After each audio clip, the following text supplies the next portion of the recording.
So imagine a waiter walks up to your table, hands you a menu, and then casually defines his job as, like, attempting to construct a viable hypothesis to explain the meaning of life. Right. Exactly. You'd probably react just like the customer in that classic Monty Python sketch, right? Who basically just barely looks up and mutters that he's never really wondered what it's all about. He just wants his soup. Yeah, I mean, it is a brilliant piece of comedy, mostly because it captures the central tension we're tackling today on the deep dive. Oh, totally. Like, on one hand, you have the incredible, almost arrogant ambition of the philosophical enterprise, but then on the other hand, you have the everyday reality of people just trying to get through their day, completely indifferent to those massive questions. Which makes this, honestly, the perfect jumping off point for our mission today. We are pulling from this massive stack of source material for you. We've got a short history of modern philosophy, an introduction to philosophy, ancient philosophy. And a lot of philosophy. Yeah, a lot of it. Plus, philosophy goes to the movies, the Columbia History of Western Philosophy, and really comprehensive dictionary of philosophy. It's a heavy stack. Very heavy. But the goal is to answer some of the most profound questions human beings can ask. Like, what actually is philosophy? Where and why did it begin? Why has literally every civilization engaged in it? And why does it still matter to you today, right now, as you go about your life? Yeah, trying to define the discipline is, well, it's notoriously difficult. Right. If you look at Bertrand Russell in the sources, he basically just threw his hands up in defeat. He joked that philosophy is simply whatever gets taught in university departments of philosophy. That is a bit circular, but you can kind of see why he'd say it. Oh, absolutely. When the subject matter seems to be literally everything like, from the nature of a black hole to the ethics of eating a sandwich, pinning it down feels impossible. Yeah. So, okay, let's unpack this. Because I was thinking about how to visualize the relationship between all these different fields of human knowledge, and an analogy came to mind from our reading. Okay, let's hear it. Imagine all of human knowledge is this towering skyscraper. Okay, I can picture that. A massive, like, constantly expanding structure. Right, exactly. Everyday life, paying your bills, making coffee, sitting in traffic. That is us living comfortably in the middle floors. We use the plumbing, we turn on the lights, we don't worry about how they work. Yeah, you just expect the water to run. Exactly. Yeah. Science, meanwhile, is the construction crew up on the roof. They're constantly pouring new concrete, adding new extensions, discovering new things about the physical universe, expanding the building upward. It's building higher and higher. Right. But philosophy is the person who decides to leave that comfortable living room, walk all the way down the stairs, open a heavy door into the dark, damp basement, and inspect the foundation. Inspecting the fundamental concepts we rely on daily without even realizing it. What's fascinating here is how that contrasts so sharply with science. How so? Well, if you take that skyscraper analogy a step further, it perfectly illustrates the boundary. Let's say a remarkable, unexpected event happens. A pipe bursts on the 10th floor. Okay. Science looks at that event, traces the physical chain of causes backward, and asks, well, what specific pressure change caused that rupture? It looks for the laws of physics governing the water. So science is hunting for, like, the spark that lit the fuse. Right, exactly. But philosophy asks an ultimate abstract question that science just takes for granted. Philosophy asks, why should there be any events at all? Like, why is there anything rather than nothing? Now, I have to push back on that a little bit. Sure, go ahead. Because when you phrase it like that, philosophy almost sounds like a waiting room for science. Like it's just the stuff we haven't figured out yet. Ah, I see what you mean. Yeah, like once the construction crew on the roof figures out quantum mechanics entirely, or the Big Bang, do we even need the person in the basement asking why there is a basement? Well, that assumes science and philosophy are trying to answer the same types of questions, which they aren't. They aren't. No. Science presupposes certain things in order to even function. It has to assume the existence of matter, the linear progression of time, the reality of cause and effect. It measures what is. Right. It needs those rules to do its job. Exactly. Philosophy examines the framework that makes those scientific assumptions possible in the first place. It's a pursuit of truth concerning possibility and necessity. Okay, wait, what does that mean in plain English? It means it asks what must be true for the universe to exist and what might be possible outside of our current scientific models. Okay, I get it. So it's inspecting the integrity of the concrete before science is allowed to build the walls. Exactly. But if philosophy is inspecting the foundation, you have to wonder who originally decided the house wasn't safe enough to just live in. Like, we usually picture ancient Greek guys in togas, right? Yeah. Was there just a sudden, eureka moment in Athens? Well, the terminology is definitely Greek. The historian Herodotus, he first used the verb to philosophize, Hmm. describing the lawmaker Solon, who traveled simply to gain knowledge for its own sake. Oh, interesting. And Cicero tells a story about Pythagoras coining the term philosopher, which literally means a lover of wisdom, during a conversation with a local ruler, Leon of Phlius. Right. But we always hear it started with the ancient Greeks. Did it really just pop into existence in Greece out of nowhere? If we connect this to the bigger picture from our sources, especially the Columbia History of Western Philosophy, the answer is a resounding no. No. The idea that rigorous foundational questioning just popped into existence in Europe out of nowhere is a massive historical misconception. The roots are actually Afroasiatic. Afroasiatic. So stretching much further back and much further east. Far further. There's a book mentioned in the sources, Martin Bernal's Black Athena, which details how Greek thought was heavily influenced by Egyptian, Phoenician, Hebrew, and various Asian cultures. Wow. Okay. Yeah, long before Socrates, you had ancient mythopoeic texts like religious myth-making narratives doing heavy philosophical lifting. Like what kind of texts? Well, texts like the Epic of Gilgamesh or the Babylonian creation myth, the Enuma Elish. Okay, those definitely come to mind. But how do religious myths function as early philosophy? Aren't they just, stories about gods fighting monsters? I mean, on the surface, yes, but look at the mechanics of what those stories are actually doing. Hmm. In Gilgamesh, the hero watches his closest friend die, and he is suddenly paralyzed by the reality of his own mortality. He realizes he's going to die too. Right, so he goes on this massive, agonizing quest to find the secret to eternal life, only to realize that immortality is just impossible for a human. He has to return to his city and find meaning in the finite mortal work of building something that outlasts him. Oh, wow.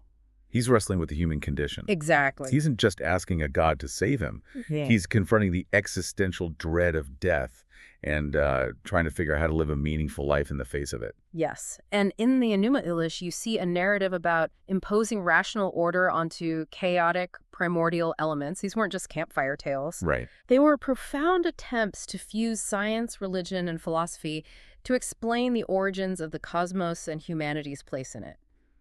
The Greeks inherited all these foundational questions from the Afroasiatic world. But there is a distinct shift that happens in Greece, right? Moving from these grand religious narratives to something more, I guess, analytical. Yes, there is a shift. Because Thales of Miletus in the 6th century BC, he usually gets the credit for kicking off this new approach. His big grand breakthrough was the claim that everything is water. Right, that was his big thesis. Which, I mean, let's be honest, if we are evaluating it as a scientific fact today, it is an objectively terrible guess. Well, it sounds totally absurd to us today, but you have to evaluate the method behind the claim. Before Thales, if a river flooded or an earthquake destroyed a town, the explanation was entirely supernatural. Right. Poseidon was angry, the gods were warring. Exactly. And Thales comes along and tries to find a material cause. He is trying to explain nature by looking at nature itself. And water makes logical sense if you were observing the world without modern instruments. Completely. Water is the one substance he could visibly see changing states like. From a solid block of ice to a flowing liquid to invisible steam in the air. And it nourishes all life. Yes. So, by claiming everything was fundamentally made of water, he was establishing a revolutionary framework. He was arguing that the universe operates by underlying physical rules, and human beings can figure them out using reason alone. Without just blaming the gods for everything. Exactly. So the focus shifted from who did this to what is this made of? But staring at a puddle and deducing material states is still just, solitary pondering. Sure. When did philosophy evolve into the intense, rigorous, highly logical debates that we associate with it today? Because modern philosophy is practically a blood sport. Oh, it really is. For that leap into rigorous debate, Socrates changed the entire game. How? He didn't write grand treatises about the cosmos. He basically walked around the marketplace in Athens, grabbing people by the proverbial collar and demanding reasons in the give and take of argument. He was the ultimate why kid. Like, you claim to know what justice is. Why? Prove it. Break down your premises. That is exactly what he did. He refused to let anyone put forward an authoritative claim about piety or truth or virtue without forcing that claim to withstand aggressive logical challenges. In real time. Yes. He formalized the give and take of argument. And what's wild from the sources is how this demand for reasoned justification just bled out of the marketplace and into every aspect of Greek life, even their entertainment. Oh, absolutely. Like, take Euripides' play Medea. Why is a dramatic play relevant to philosophy? For those who don't know, Medea is betrayed by her husband Jason, and in her agonizing grief, she decides to exact the ultimate revenge by killing their own children. A horrific, visceral, internal conflict playing out on stage. Yeah. And what fascinates me is that her psychological breakdown actually became a highly contested battleground for different philosophical schools. It did. They weren't just reviewing the play as art, they were arguing over the mechanics of her mind. Right. The Stoics used Medea's actions to argue about the fundamental nature of human desire.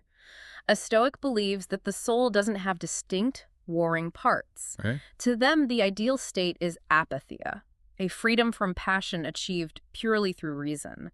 So when they looked at Medea, they didn't see a woman possessed by a separate evil entity. What did they see? They saw a woman whose core reason had been corrupted by false judgments about what is good and what is bad. Oh, wow. So to a Stoic, her violent rage isn't like a monster taking over. It's just really bad math in her brain. She calculated her values incorrectly. Exactly. It's a very modern, almost cognitive behavioral way of framing it. But the Platonists argued the exact opposite. What was their take? They viewed the human soul as fundamentally divided. They often used the analogy of a charioteer trying to control two wildly different horses. Ah, right.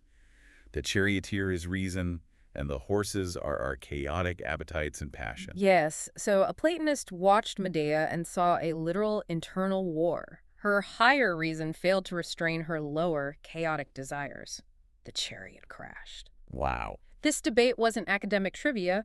They were using popular art to dissect human nature, to figure out how a person ought to govern themselves. Which is why this is so deeply relevant to you listening to this, navigating your own life today. Philosophy wasn't just old men in togas with too much free time. Not at all. It was viewed as urgent, practical help for living a better life, for figuring out how to handle your own anger, your own grief, your own terrible decisions. There is this hilarious bit of satire from a writer named Lucian of Samosata. Oh, I love this one. Yeah, he joked that the god Zeus had to physically dispatch the goddess philosophy down to earth because human beings were so violently and completely mismanaging their existence. They desperately needed an intervention. Right. But this brings us to a massive paradox that the texts highlight, and it's a critique that gets thrown at philosophy constantly. Okay, what is it? Well, since the time of the ancient Greeks, science has completely transformed the human condition. We cured polio, we split the atom, we put rovers on Mars. Science has an undeniable track record of cumulative progress. So what does this all mean? If science is so spectacularly successful, why hasn't philosophy become completely obsolete? That's a fair question. I mean, old physics textbooks from even 100 years ago are thrown in the trash because they are factually useless. Yet we are still poring over the exact words of Plato and Aristotle 2,000 years later. Isn't that proof that philosophy is a failure that never makes progress? This raises an important question, and it is probably the most common critique of the discipline. To answer it, the sources bring in a 20th century philosopher named Edmund Husserl. Okay, Husserl. Yes. Husserl analyzed the nature of modern science, particularly the massive shift that happened around the time of Galileo. What changed with Galileo? Galileo helped pivot science toward the purely mathematical. Modern science became incredibly precise by abstracting the physical world into data points, formulas, geometry. Making everything quantifiable. Exactly. It is phenomenal at explaining the mechanics of how things work. Husserl pointed out that in its ruthless pursuit of objective data, science completely ignores, and actually has to ignore, what he called the Lebenswelt. The Lebenswelt? Yes, it translates from German to the lived environment or the life world. The life world. It is the world as you and I actually experience it as conscious human beings. We experience objects as friendly, hostile, comfortable, or useful. Science strips all that meaning away. Let's ground that. If I look at a massive ancient forest, my Lebenswelt experience might be a sense of profound beauty, or maybe, I don't know, deep dread if I'm lost in the dark. But science cannot measure dread or beauty. A botanist looks at that exact same forest and measures carbon capture, photosynthesis, cellular biology. An economist just sees board feet of timber. Right. Science, by its very design, must strip away all human meaning, all emotion, and all subjective value to arrive at its objective mathematical truth. It's like, okay, it's like how an MRI can map the exact electrical impulses firing in your brain when you look at a photo of someone you love. Perfect example. The machine gives you flawless data about blood flow and neurotransmitters. Yeah. But that MRI machine knows absolutely nothing about what it actually feels like to have your heart broken. And that gap, that massive gap, is where Husserl issued a profound warning. What did he warn us about? He argued that if we surrender entirely to the false gods of science, if we start believing that mathematically measurable data is the only kind of truth that exists, we will plummet into a moral vacuum. A moral vacuum. Yes, because science can tell you how to split an atom, but it cannot tell you whether you should drop the bomb. It cannot tell you what is just, what is good, or how to live a life of meaning. So philosophy is the tool that protects human meaning. It's like the immune system that stops our humanity from being erased by pure data. This is why philosophy sets you free. It allows you to stand back from your daily routine, question the dominant frameworks around you, like the Enlightenment obsession with technical efficiency, for example. Oh, definitely. Everything has to be optimized, faster, more productive. Right. And philosophy gives you the tools to stop and ask the foundational question. Wait, why? Toward what end? Is this actually making us better humans or just better cogs in a machine? It ensures you aren't blindly accepting the dogmas of the era you happen to be born into. It keeps the Lebenswelt intact. So, to pull all these threads together for you listening, philosophy is not just a dusty academic subject. It is a vibrant, ongoing conversation. An urgent one. It began with ancient mythmakers across the globe grappling with mortality and chaos. It evolved through rigorous Greek debate. And today, it remains our absolute best defense against losing our humanity in a purely scientific world. It really is the caretaker of the human experience. But I want to leave you with one final provocative thought, something to really chew on after this deep dive is over. Looking through our dictionary of philosophy source, there are entries for the Turing machine, the Turing test, and the Chinese room argument. Right, concepts exploring the frontier of artificial intelligence. Exactly. So here's the question. If philosophy is the ultimate human tool for understanding our Lebenswelt, our lived environment, and keeping us from becoming mere machines of efficiency, what happens when we create artificial intelligence? The ultimate intersection of science and mind. Will a computer ever be able to truly philosophize without a human soul or a lived experience? Without feeling physical pain or without facing the existential dread of death like Gilgamesh did? That is heavy. Or is the act of asking, why am I here, the one thing that will forever separate you from a machine? That might just be the most important philosophical question of the next century. Something for you to mull over. Keep questioning your world, and we will see you next time on The Deep Dive.